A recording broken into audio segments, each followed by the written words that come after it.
right, man. What episode are we on? The number? 13. Episode 13? 69, dude. Dude, how's your running going? Man, plantar fasciitis sucks. That's how it's been going. And I just been like, look, I don't have time to heal. You know what I mean? Like, when is it? May? Yeah, it's in May. So I just been running and dealing with it. What does it feel like when you're walking around? Like walking on first thing shards of glass? It feels like I'm stepping on a Lego. You know what I'm saying? Like right on my hill. Yeah. Yeah, it's always in the morning. Like one of those sharp-ass Legos. Yes, exactly. The stuff you were telling me is actually helping with it, though. The special sock that they have for it? Yeah, I bought the sock.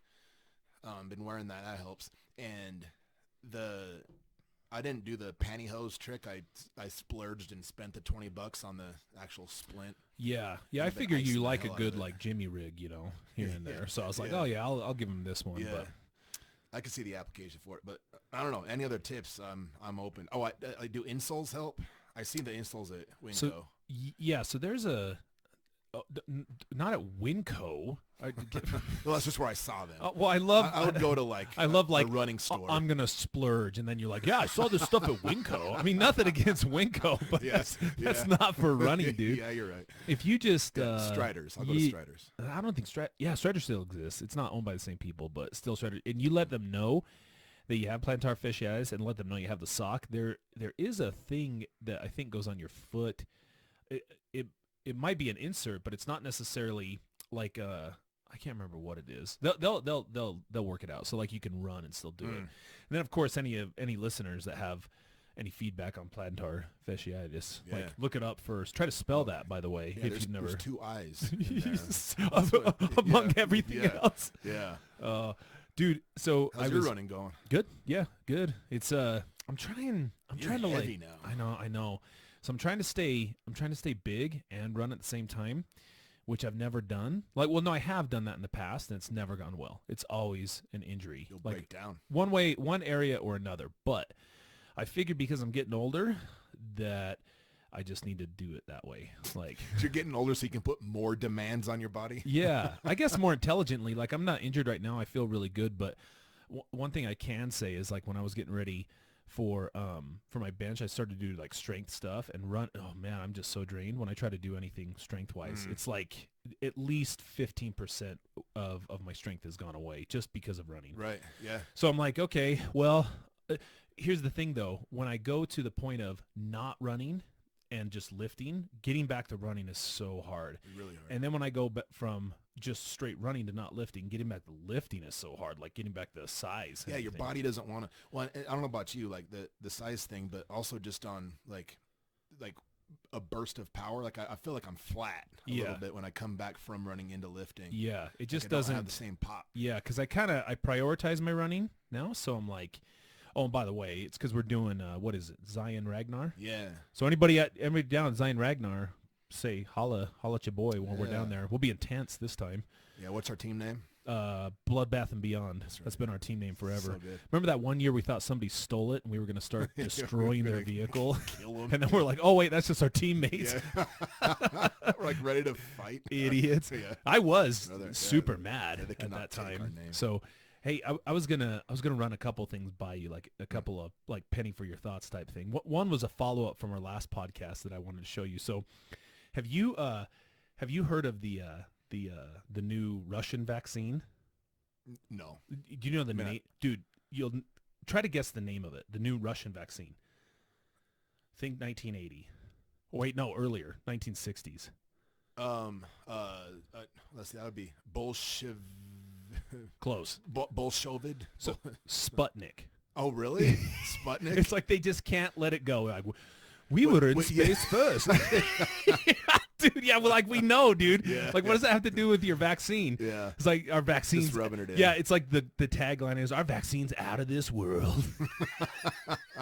It's really Sputnik. Yeah, huh? no joke. I'm not kidding you. It's Sputnik, right? But here's the funny thing. Remember how last time we were talking about, okay, because if you try to like, this is, so I just got curious because last time we were talking about like, okay, wait a minute. If I've got the vaccine, you're telling me that like I can now spread it, like, you know, or whatever. It's kind of weird, you know. Get it. But I tried to look that up. Good luck if you do a Google search or something on that. You can't really find anything. But in my searches, I found something that was pretty funny. All right. So check this out. Let me make sure I pull this up the right way. Oh, wrong one. Okay, so look at this. Russian disinformation has a new target. Vaccines made by Pfizer and other Western companies. So one false Russian claim that the U.S. rushed the Pfizer-BioNTech vaccine through the regulatory process. So Russian intelligence agencies have mounted a campaign to undermine confidence in Pfizer Incorporated and other Western vaccines using online publications that in recent months have questioned the vaccine development and safety, U.S. officials said. An official with the State Department's Global Engagement Center, which monitors foreign disinformation efforts, identified 4 publications that he said served as fronts for Russian intelligence. So this is from Market Watch, and this was published on March 7th of 2021. But dude, I mean, can you like, I mean, no wonder you can't find any information about it. Like, the world is so crazy today. You could just publish any old thing. But the funny thing is people still are surprised about this. I'm like, that the Russians have that ability, or that they're like messing around and playing games. You know what I mean? Yeah. Like, you remember just for a while now. Well, do you remember the I know I saw another article about, I don't know, some people telling us to ban the upcoming Olympics or something like that. Like, don't go to it, or I don't know, political stuff. But I mean, you saw the documentary Icarus, yeah, on Netflix, right? Awesome documentary. But like, I mean, I don't know. When I watch Rogan on podcasts, oh, they've been cheating this long. I'm like, did you ever see Rocky 4? Yeah, wake up. Yeah.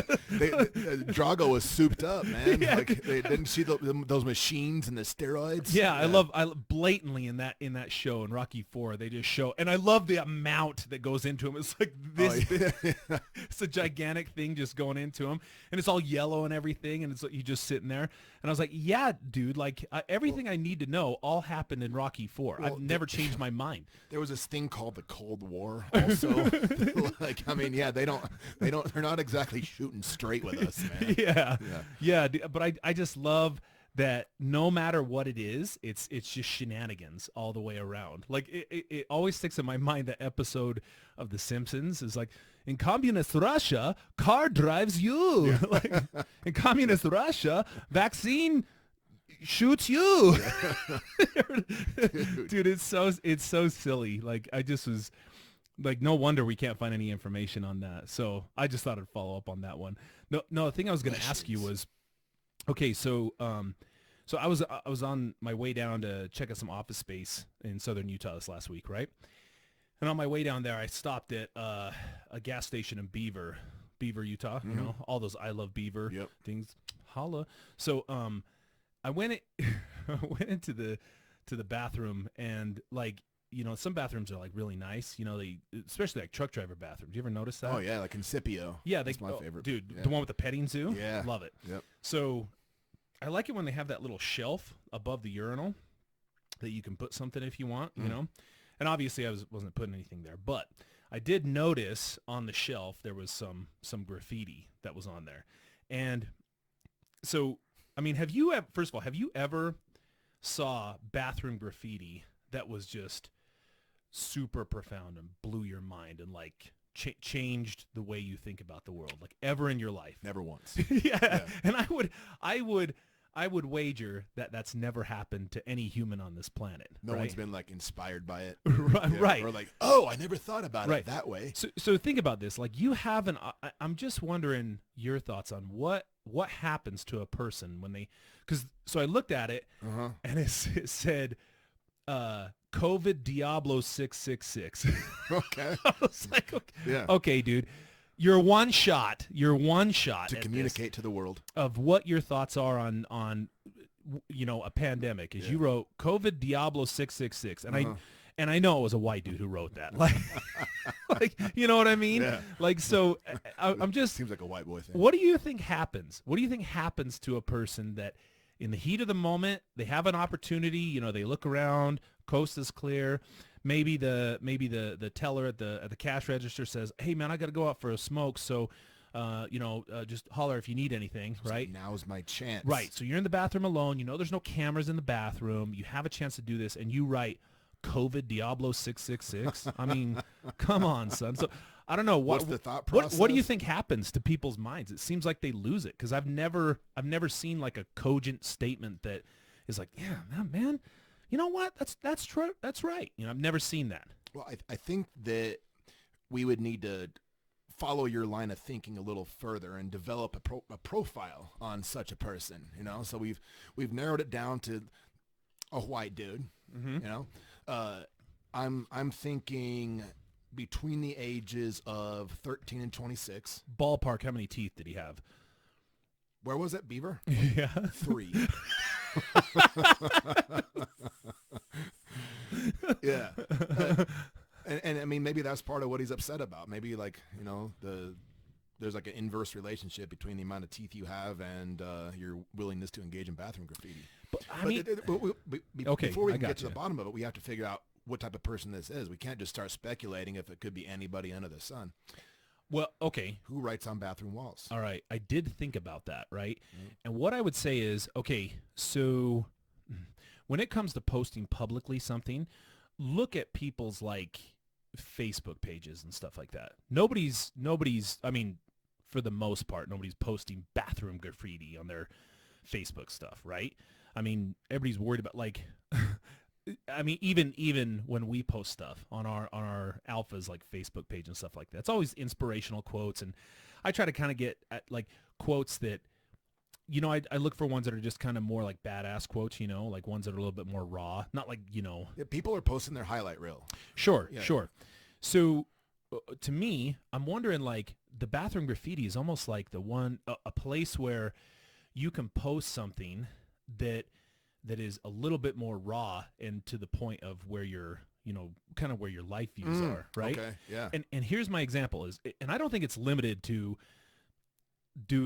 white dudes in Beaver with 3 teeth. I don't think it's limited to that. So because you brought something to my attention the other day, and one of a person we used to associate with, we'll say, and kind of indirectly, but we were on a kind of semi vacation with them.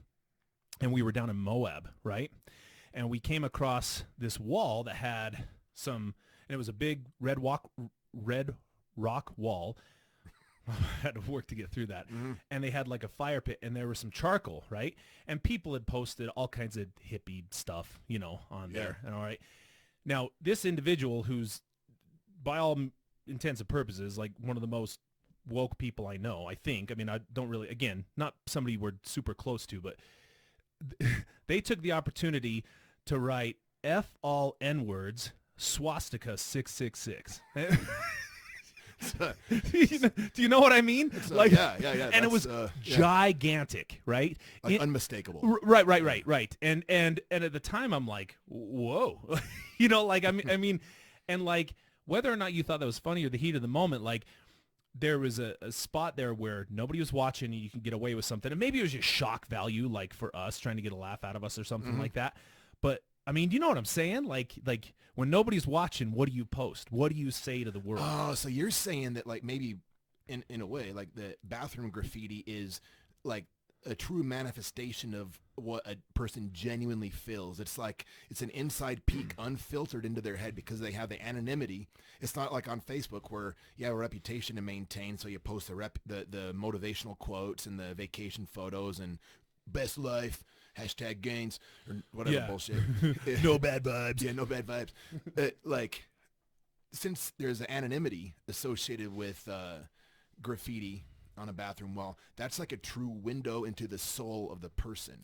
Well, even like you think about graffiti that people want you to see. Like I just look at graffiti that's on like a down by our office. You see that dragon thing? Or yeah.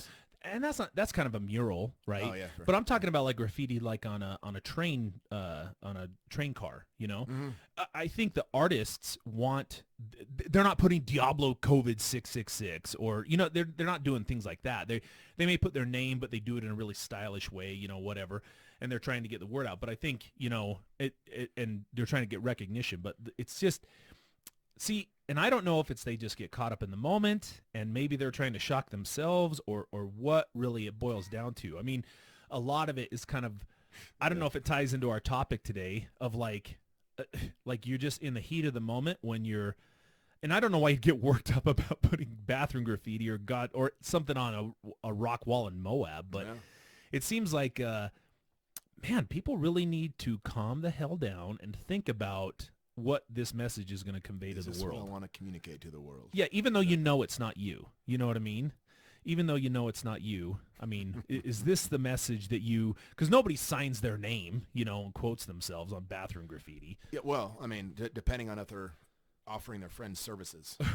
Yeah, they might put somebody else's number or something for a good time called Beth. Yeah. But no, by and large, yeah. So, okay, yeah, we're talking about, regulating our emotions and making better decisions when we get ramped up. COVID's a high stress thing. I guess being in a beaver in bathroom in the bathroom at 2 a.m. is a stressful thing, probably. Yeah, a lot's gone wrong. Or you're just driving, you're just commuting, or you're commuting. Down to St. George. One of those two things. Yeah. Although that can be a scary place. So yeah, yeah. What is our topic then? Oh yeah. Tonight. Good point. Yeah. Yeah. After like 75% of our audience is like, what the hell are these dudes talking about today?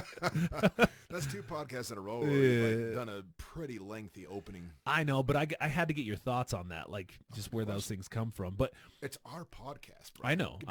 I understand. And my part of this is I do think that, and again, it's a minor issue, but I do think that when somebody is trying to effectively manage their emotions, whether it's I'm in a bathroom in Beaver at 2 a.m. or at a rock wall in Moab, one of the two, I need to be mindful of my emotions and how that's going to affect my behaviors. And so tonight we're talking about managing anger, kind of a really important emotion in my opinion, because I don't know, that seems, if you put that stuff, that seems like an angry statement almost, right? COVID, what is it? COVID Diablo 666? Yeah. Or horrible racial slurs, and a Nazi swastika or something. Like those, I mean, I don't know if it's anger again, but I think people would see that and interpret that person might be acting out in an angry way. Yeah. So the first things first, okay, therapists, everybody out there, right? Everybody who's listening, I know, everybody who's listening to this. Now this is my own opinion, so take it for what it is, but please, can we stop saying, folks, anger's a secondary emotion. I don't know if you knew that. Like, I knew that. I cringe every time. Why is that? Well, like, okay, and so are a lot of other emotions, right? So a couple reasons. If you think about the term secondary emotion, all you're referencing is saying that there's an underlying primary emotion that's happening. Mm-hmm. How it manifests maybe behaviorally, or at least an emotion that I can recognize or something I'm comfortable with is the secondary emotion, right? Mm-hmm. Well, that happens all the time.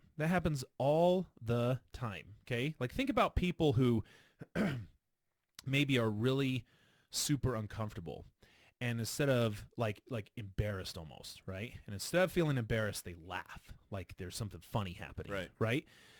Anger fits that profile just fine. And so I'm like, okay, so to what end? So what if it is a secondary emotion in the moment? Why do people say it then? I think to emphasize the fact that there's something underneath that, and inevitably they show you a picture of an iceberg. Yeah. Okay, here's looking at you. I know you do it. I know you do.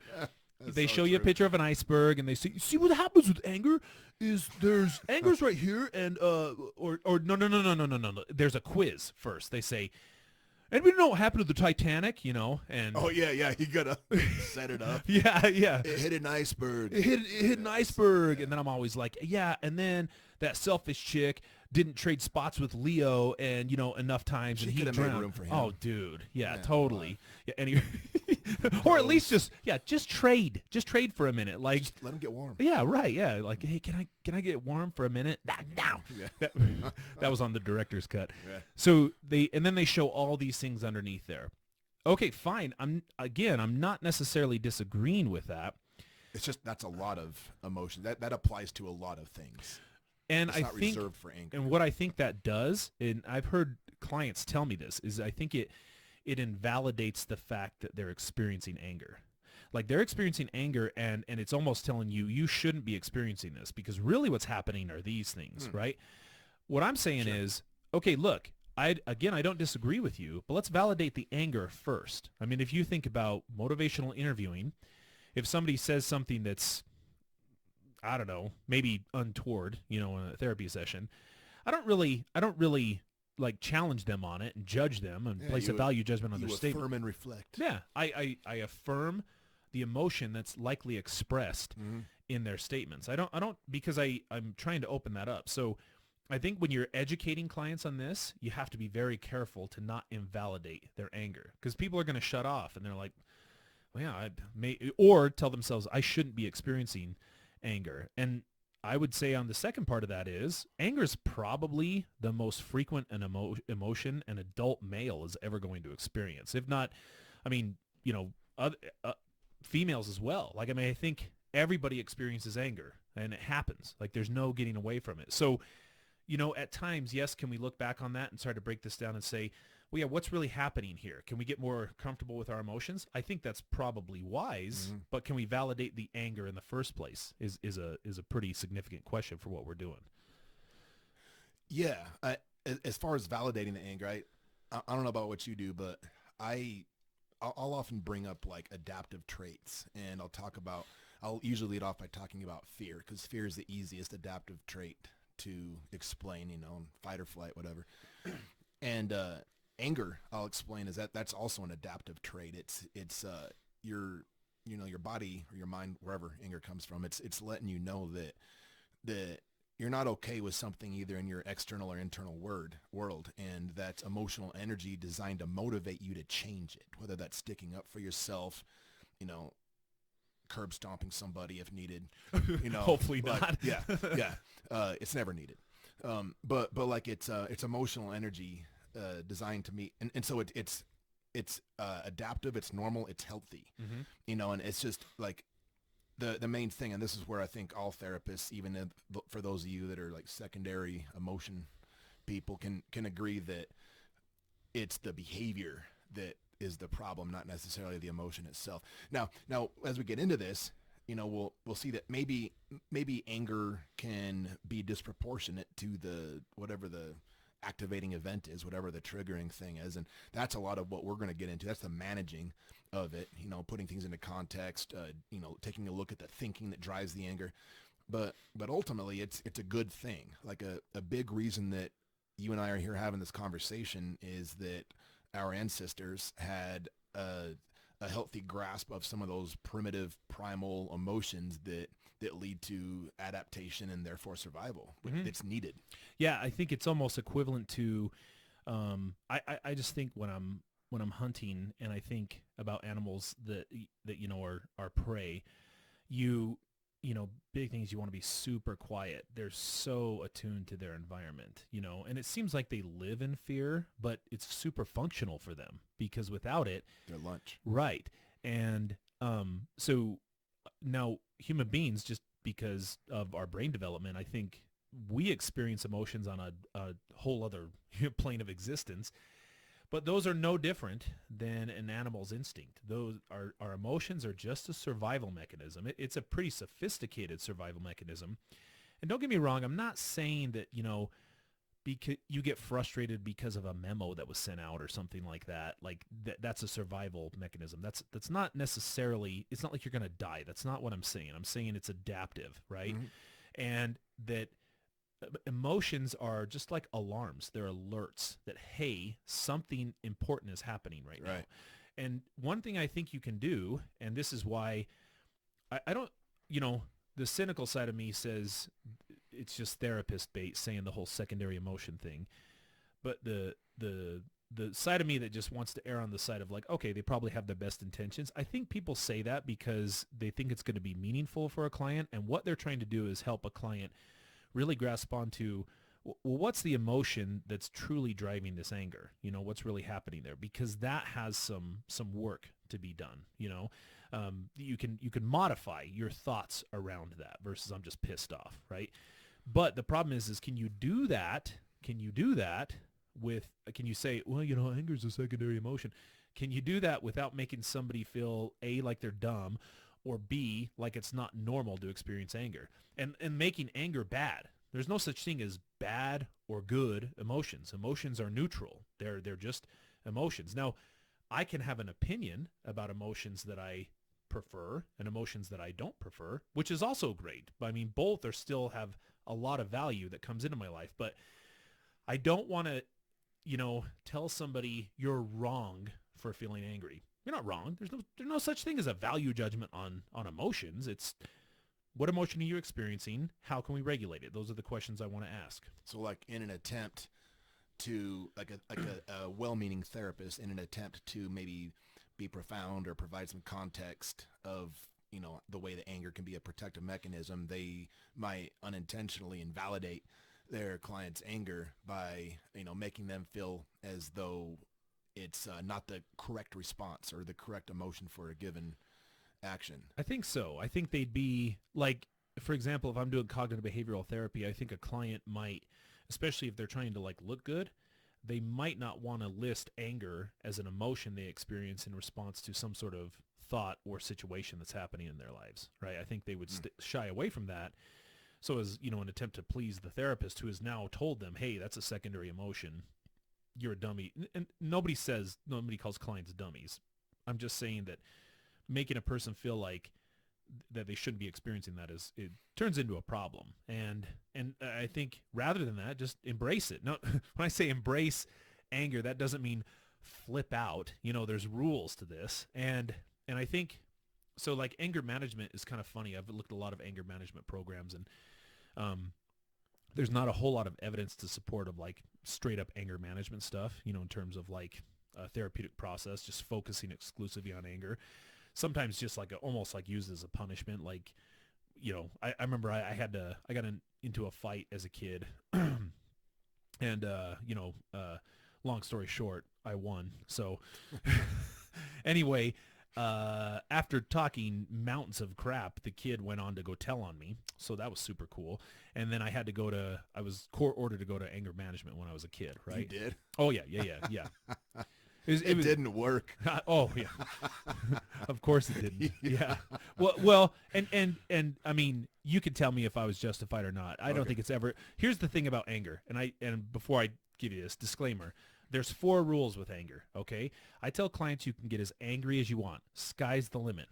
But you have to follow 4 rules. So you can't hit people, you can't hurt yourself, you can't break shit, and you can't say things that are going to get you in trouble. That's good. If you follow those 4 rules, get as angry as you want. I don't care. Don't hit people, don't hurt yourself, don't break things, and don't say stuff that's going to get you into trouble. Correct. Yeah. So you can, other than that, get as angry as you want. I like those rules. Yeah.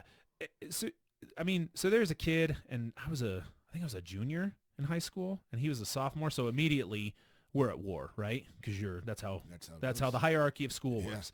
High school, right? And I don't even know what happened. I think I dated a girl that he dated. It was high school stuff, right? I'll do it. Yeah. Okay. And so I heard he was talking crap, and you know, you're in high school, so talk crap about me, okay, you know, and so I think I made fun of him at a party or something like that, and then like, you know, everybody would want to grind my gears all the time. They'd be like, okay, guess what so-and-so said? We'll call him Steve. Yeah. Guess what Steve said, you know, at this party. I'm like, that mother, you know, I'm like getting pissed off as time goes on. And then now this is building up over a few weeks period of time. And then to cap it off, I walk out of my telemarketing job as a 17-year-old kid. And I find that my car has bitch spray painted on it. Yeah, and guess who did that, right? Steve. Yeah, Steve did that. So then I'm like, Steve, right? And time goes on. And then I see him in a mall, back when there were malls. And we were in the food court, and I was like, oh, perfect. So then I just beat him up and it was a big scene because it was lunchtime and everybody's around, and there was like this 90-year-old security guard that was trying to stop me, and I thought he was somebody else, and I immediately, he didn't have to touch me. You killed him? No. I looked back and saw some 90-year-old dude. I'm like, oh, okay, sorry, buddy. Like, I didn't want him to have to get involved and have a heart attack, So I was like, okay, I'm done. And then immediately, after talking all that crap for months on end, spray painting bitch in my car, he goes and tells the cops. So then I get arrested. I didn't get arrested. The cops came to me, and then I had to go to court, and then they said, go to anger management. And I went to anger management, and it was just kind of silly. Like, the whole thing was kind of silly, right? And I think that you could do anger management in terms of following rules in 10 seconds. Hey, everybody, I'm Mace. I'm going to be an instructor tonight. Here's the rules. Don't hit anybody. Don't hurt yourself. Don't break shit. Don't say things that'll get you in trouble. Thank you. Good night.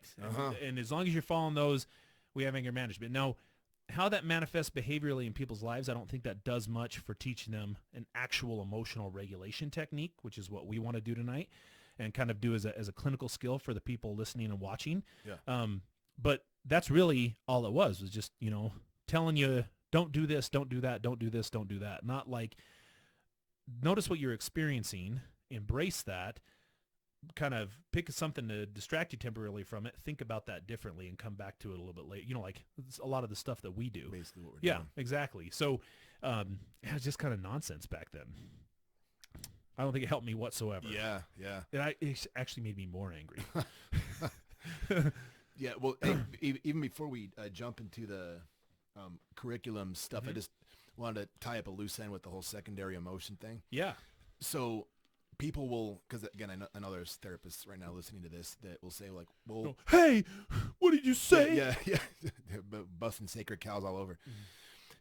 So they'll talk about how if, like somebody's, like get embarrassed about something and then they, embarrassment or shame isn't that publicly, I guess, expressive as an emotion. So anger is like it's a safer emotion to express because it's not embarrassing. It doesn't lead to, or for like, depression or whatever it is, getting mad is more socially acceptable than like crying or something. And, especially in a dude. Right. Yeah. And that's so when you're saying that, like, that's like one of the main things that maybe men deal with growing up. It's because we use anger to, I guess, take the place of emotions that'll get us teased growing up. Sure.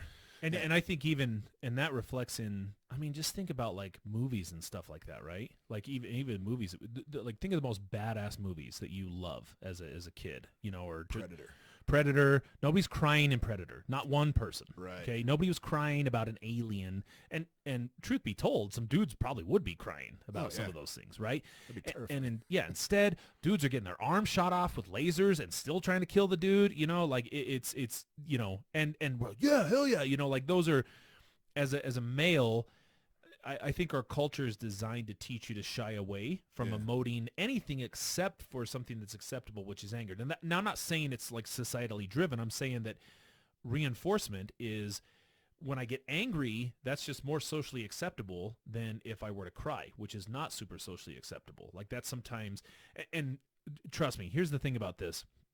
Like, I think in a lot of ways we can take a page out of okay, a lot of females in my life do a little bit more emoting than males, right? I'm not stereotyping. I'm just saying that if I look at crime statistics, and dudes commit all the crime, males commit all the crime, right? And you have to wonder why that is the case, right? I don't think our criminal justice system is sexist. I think guys are committing more crimes. Well, why is that? Part of that, I think, is guys are much more behaviorally driven and not super in touch with their emotions versus, like, I think females, and again, I'm not trying to be offensive. I'm saying that I think females who might be a little bit more in touch with their emotions do a lot better. We don't chalk it up like that. Dudes say, oh, dude, she's crazy. She was crazy. I'm like, crazy like how?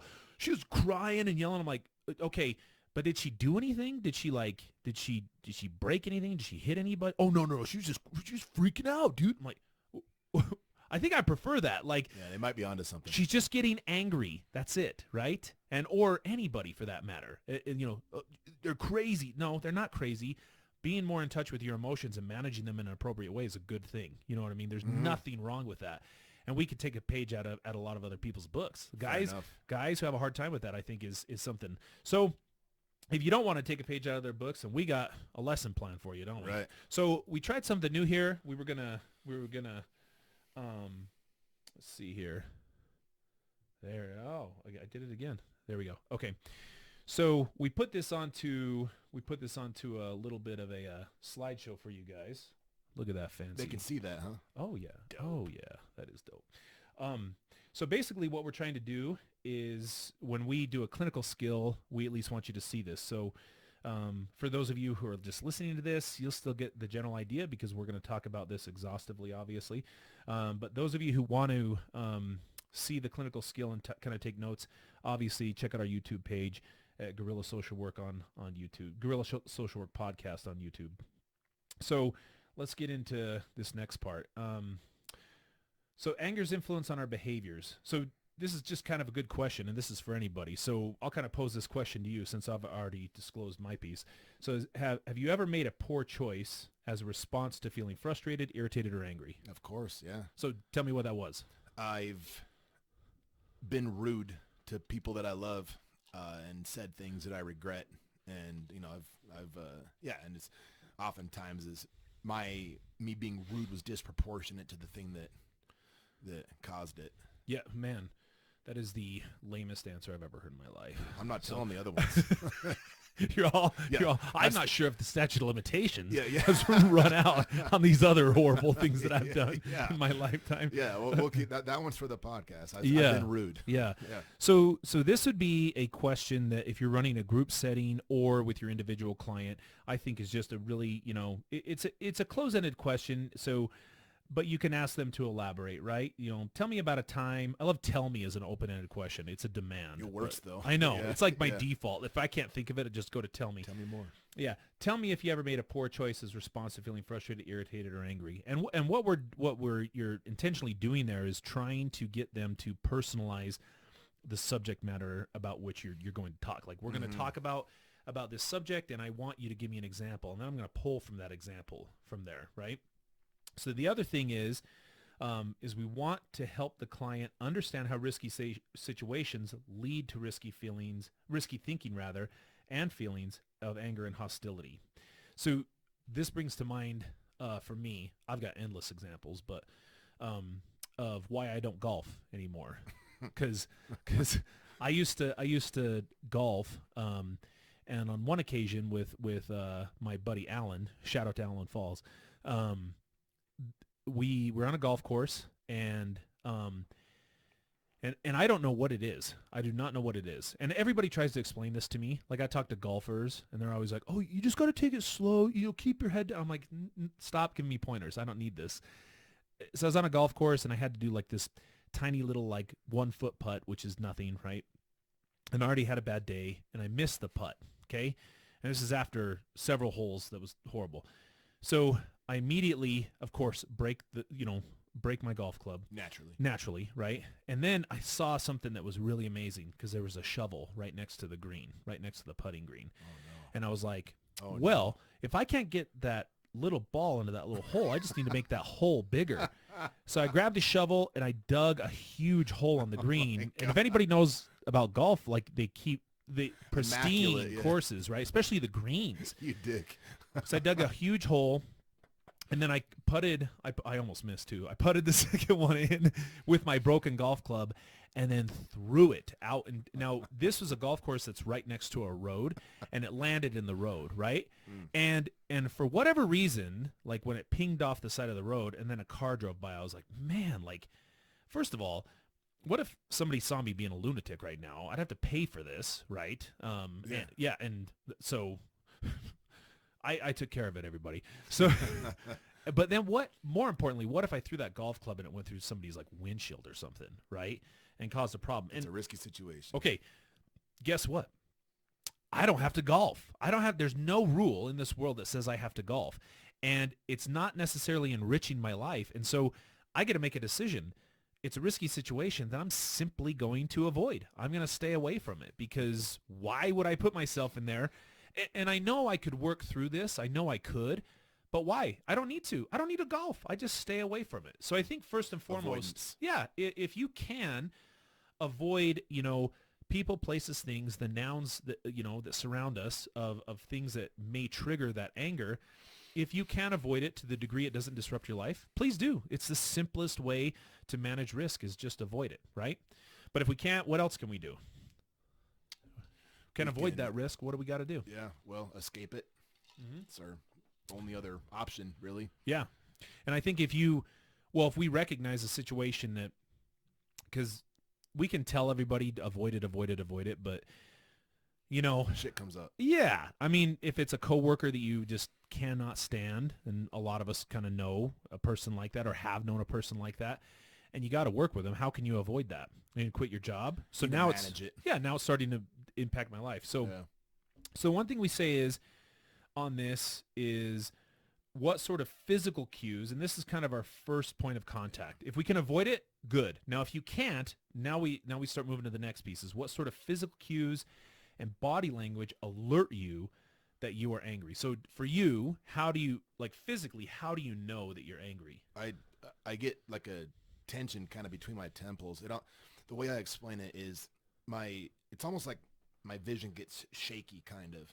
I don't know how else to explain, like a pressure behind my eyeballs and then like also pressure in my chest. It's pretty noticeable. And that's the thing too, is it's, with frustration, I'll feel that in my chest too. But when I'm at that level of rage that I'm about to say or do something bad or something that I regret, like I can really feel this pressure sort of in my temples behind my eyeballs. Yeah. So that's like an excellent way to you just, and the best time to discuss this is, by the way, not when somebody's freaking out. You know what I mean? Because I'm back to the secondary emotion thing.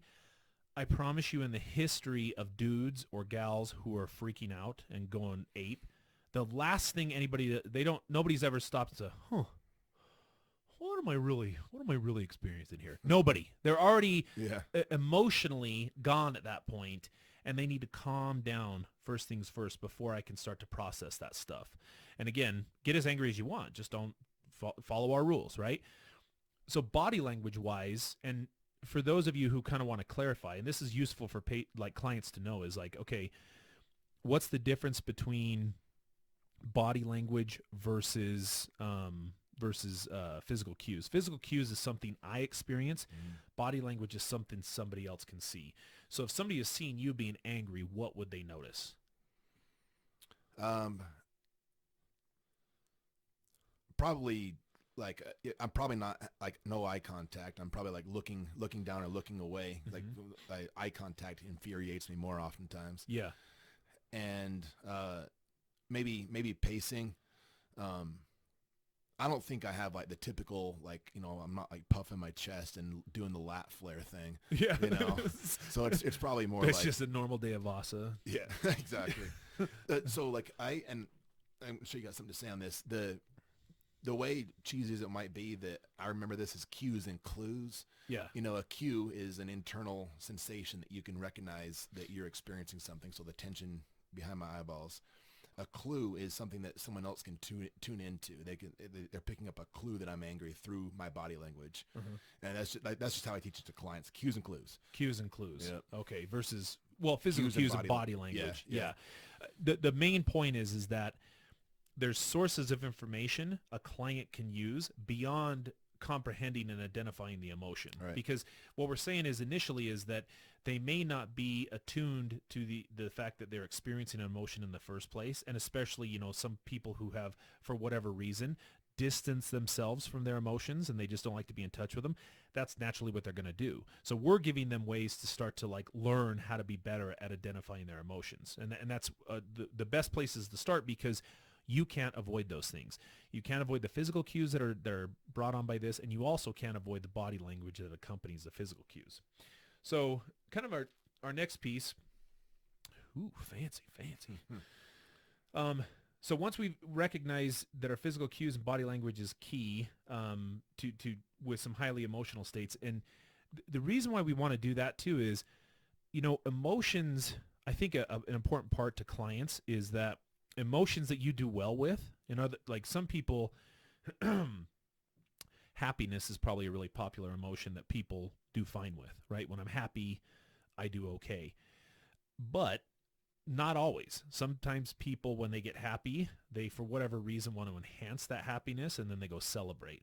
And for them, celebration sometimes turns into, I don't know, getting drunk, using drugs, I don't know, impulsive sexual activity, something or other, right? So we're saying, okay, even with emotions I might prefer that feel good in my opinion, we still want to pay attention to those. But if you do well with emotions, just leave it alone. Just embrace it and experience it and kind of go from there. But we do want them to kind of recognize that. So go ahead. You got something? No. I see your ahead. hand moving. No. You're pissing me off, bro. Where do you feel that in your body? Where do you feel the cue? Your clue is your face is turning red. Yeah. I feel it in my heart and my soul. I feel it in my soul. I'm like, where's your soul? Yeah. I don't have one of those. So when we ask this question, like, when do you think is the best time to deal with anger? Is it when we first start to notice small clues that we might be feeling angry, or when we are completely enraged? Well, so that's what I was saying with, like, when I'm about to lose it, it's when I feel that tension sort of behind my eyeballs. The frustration, I can feel that welling up in my chest beforehand. And what I've realized is the longer that I'm engaged in a situation, when I'm feeling truly angry, when I'm feeling that physical sensation in my eyes, the longer I remain in that state, the more time that elapses, the more likely I am to do something stupid. And so for me, it's like, and it's tough. And I know that sounds obvious, but like the thing is that, if I'm in the middle of an argument or whatever it is, and I'm starting to get heated, it's really tough for me to disengage because I want to make my point. And I'll convince myself, like, I just got to get this one thing across, or I just need them to see this way. And then it doesn't happen, and then I end up doing the thing that I regret. And so, like, for me, it's recognizing early on that, all right, I need to back away for a little bit, but actually getting myself to do it's one of the hardest things in the world because I want to finish my damn point. Well, right. And I would say the further along on that anger continuum you allow yourself to go, the more difficult some sort of emotional regulation technique is going to be helpful at that point. So I kind of tell this to clients all the time. I will say, okay, imagine your anger like a gauge, and 0 means I'm not angry whatsoever. 100 is that's the most anger I could ever imagine. I've never even been that angry in my life. And I ask, okay, at what number are you going to punch somebody in the face, right? What number would that be for you? 85. So pretty high, right? And what I would say is this technique, if you've gotten to 85 already, this technique will certainly not drop you to a 0. So this is the other piece, is be realistic with your clients. This technique may drop you from an 85 to an 80, right? And that's about as good as we can expect. And the reality is we don't have gauges in our head. It's just a concept. I mean, if 85 is where I'm punching a dude, fine, but if we can get lower than that, you're still going to be upset. You're still going to be pretty pissed off, but you're not punching people, and that's, at least that's. Yeah. But again, if I'm at a 15 and I can take myself down to a 10, I'm going to be way better off for it. So noticing this early on and paying attention to those things and not letting that iceberg build up, I'm much more equipped to deal with these things early on, because that's the whole thing. Is I think that's what's missed in the secondary emotion piece. It's like, it's true, but it leaves you hanging. It's like, well, so what? Right. Okay. Well, the so what is, all those little things underneath, you can intervene at all those points. And if you recognize that, then you can, use a technique and calm yourself down, and then you won't get so pissed off. And also if I use these techniques and I go from an 85 down to an 80, I'm still angry, but I'm more likely to make a good decision. I'm still going to stick up for myself, do whatever it is, but it's that anger now becomes what it's meant to be, which is a motivational energy source to change my environment. Yeah, and you might provide a pretty logical argument that gets your point across. Right. Whether or not it changes the minds of anybody, you still felt better about what you did versus just developing enemies or scaring people or whatever. So let's look at this in action. And so when we teach this to a client, we will list these steps on a board, usually a whiteboard or whatever. If you guys have chalkboards, can you imagine chalkboards where they have like the old timey erasers? Yeah, ridiculous. I want to get one just for the Just to clap the erasers. yeah, just cause that mountain of dust. Okay, so one of the things we were going to do for you guys is demonstrate how we walk a client through this. So typically, we will spend maybe 15, 20 minutes discussing what we just discussed about primarily providing a client a brief understanding of the emotion, why it's important, why we're talking about it, helping them kind of identify how that relates to their life, and maybe instill some motivation for why they would want to use a skill like this, like talking about, well, what disruptions has this caused in your life as a result of that. Mm-hmm. So we won't bore you with that routine because you guys know your clients better than we do. Of course, describe that however you want. But in terms of the clinical skill, there's a very specific way of going about this. So you want me to be the client? You be the therapist? Yeah. Let's read through the skill steps, though. Go for it. Okay. Do you want me to read it? I'll read it. Okay. And you're going to be the client? Mm-hmm. All right, cool.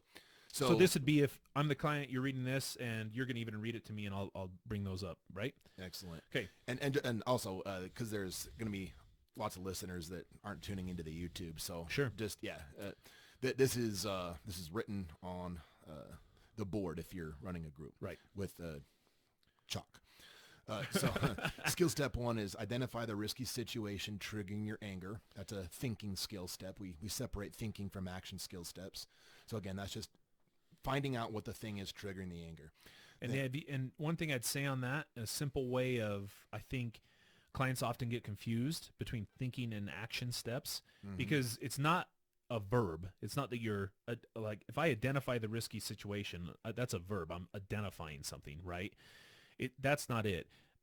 Think about it like this. A thinking step is something another person cannot observe. That's good. They can't see you doing this. Whereas an action step is something that another person is actually going to see you do. They can observe you do this. That's actually a really helpful way to explain that. Good. Okay. Excellent. So skill step 2, another thinking skill step.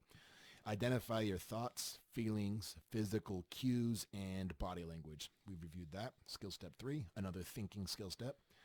Think about the possible consequences of how you respond to the situation. So we want people to start thinking ahead. If I do this, then this might happen. And then lastly, skill step 4, this is a thinking and an action skill step. So applying your directions, Mace. The last portion of this is how it's an action. So it's identify self-control strategies for dealing with your anger and pick the best one and use them. So using the self-control strategy is something that you would physically manifest. And so what Mace is going to do here is before we run a group like this, we've gone over a series of self-control strategies that a client can select from. Imagine, maybe 5 or 6 self-control strategies, deep breathing, progressive muscle relaxation, thought stopping, counting backwards, visualization, guided imagery. I think same thing. And so what Mace is going to do is, as whatever his situation is that he has planned, when he gets to skill step 4, the identify self-control strategies, he's going to maybe think through a couple different self-control strategies that he could use, and he's going to then reason out which one he chooses to use, and then that's when he'll step into action mode, and he'll actually demonstrate the self-control strategy to deal with the anger. And there's more to it when we run the actual groups, maybe for another lesson. But this can be done individually too. Oh yeah, right. Yeah. Of course. So what's your situation, man? Okay, so my situation is I just witnessed a very close friend of mine who I publicly identify with post a picture about his abs that is infuriating, yeah. And the post below it is. Yeah, it just I see it and I'm ashamed.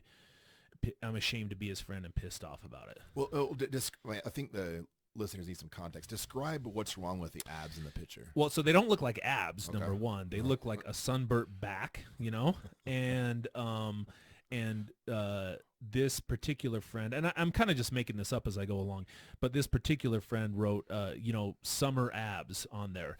And I guess the idea behind this would be that, I don't know, somebody would look at it and be like, ooh, damn, look at those abs. But really, I mean, I'm like, I don't even know what I'm looking at.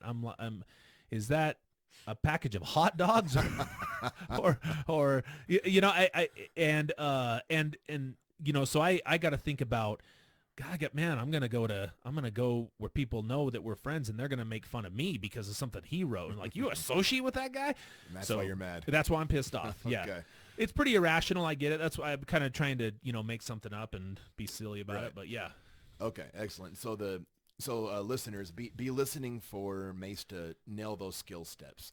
So again, he's gonna identify the risky situation, then he's gonna identify the thoughts, feelings, cues, and body language. Then he's gonna think about some consequences of what might happen, and then he's gonna go through some self-control strategies and demonstrate at least one. and because because we get our clients into a practice of showing that they're thinking out loud, because really, when we're doing a skill step like this, we want to hear their thoughts and we want them to think out loud. So it's a couple pointers on that.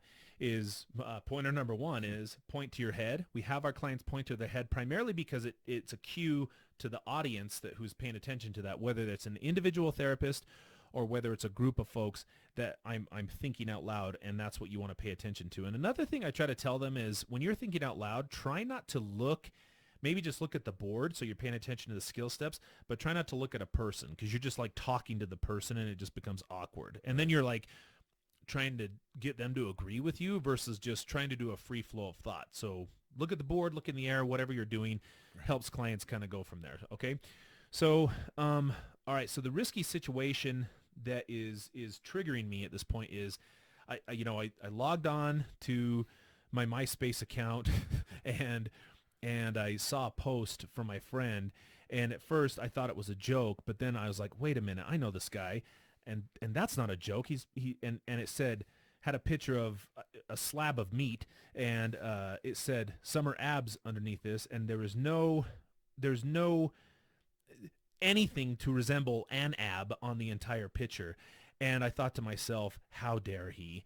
And immediately, this is the situations that I feel like is triggering this. So yet a thought is, how dare he? How am I going to answer for this to my friends? You know, what do I need to say to him to get him to take this down? Like, he should be ashamed of himself. I feel bad for his parents, stuff like that. Those are the feelings. I'm angry. I'm frustrated. I'm a little disappointed. Physical cues, I'm literally feeling heated. I can feel like, it almost feels like my blood's boiling. I feel like my blood pressure's kicking up, and I do feel a tension in between my shoulders. Body language, I'm probably gritting my teeth to the point that they're breaking. My brow is certainly furrowed, and I'm probably clenching my fists at this point as well. So think about possible consequences of how you respond to the situation. Okay, so my first impulse is, I really just want to post something and tell him what a fool he is for posting this. And then because it's on MySpace, I get to publicly kind of get my word out about how silly I think he is, right? So that's one solution. But if I do that, like, that might inadvertently hurt his feelings. He might think it's not too playful. And then other people might think poorly about him too. And after all, he's my friend, so I probably shouldn't do that. I could just ignore it. I don't know though. If I ignore it though, I feel like I'm doing a disservice as well, because then he will think it's okay to keep posting these things and continue to ruin mine and his life. So another option is maybe, like, privately, I could just discuss with him, why, like, what his motivation was behind that, see if it was a joke. If it is a joke, then obviously he's not going to care if I razz him about that. But if it's serious, maybe just talk to him about how appropriate such a post is. And then, self-control strategy for dealing with this. Before I do anything, I probably need to do some self-talk, maybe even some deep breathing, and maybe even some counting backwards would, I think, be really helpful at this point. So 21, 18, 15, he's just being himself, and he knows not what he does. I probably just need to talk to him a little bit. 12, 9. If I talk to him privately, we can probably get this post down. It won't be that big of a deal.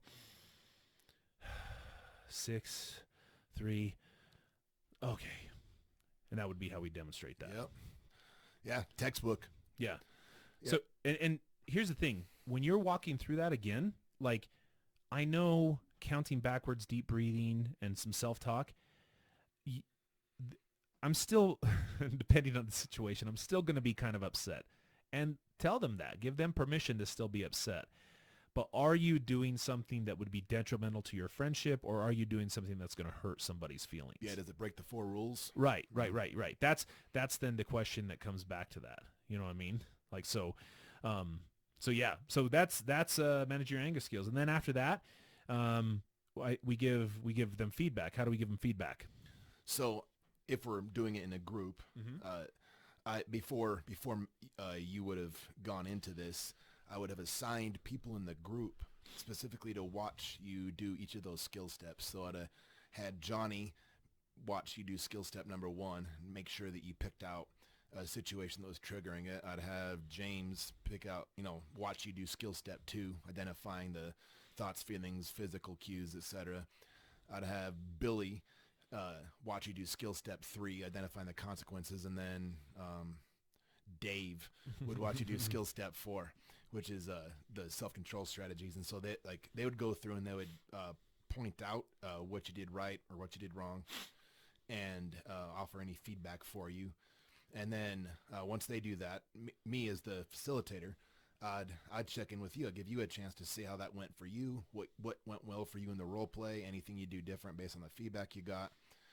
And then it's lather, rinse, repeat for other people to do the same thing. And usually we assign practice work to this, that then we tell them, okay, so usually what we'll ask them is, what's a situation within the next week you can see yourself getting angry about? So we're trying to get contemporary issues in their life to which they can apply these skills.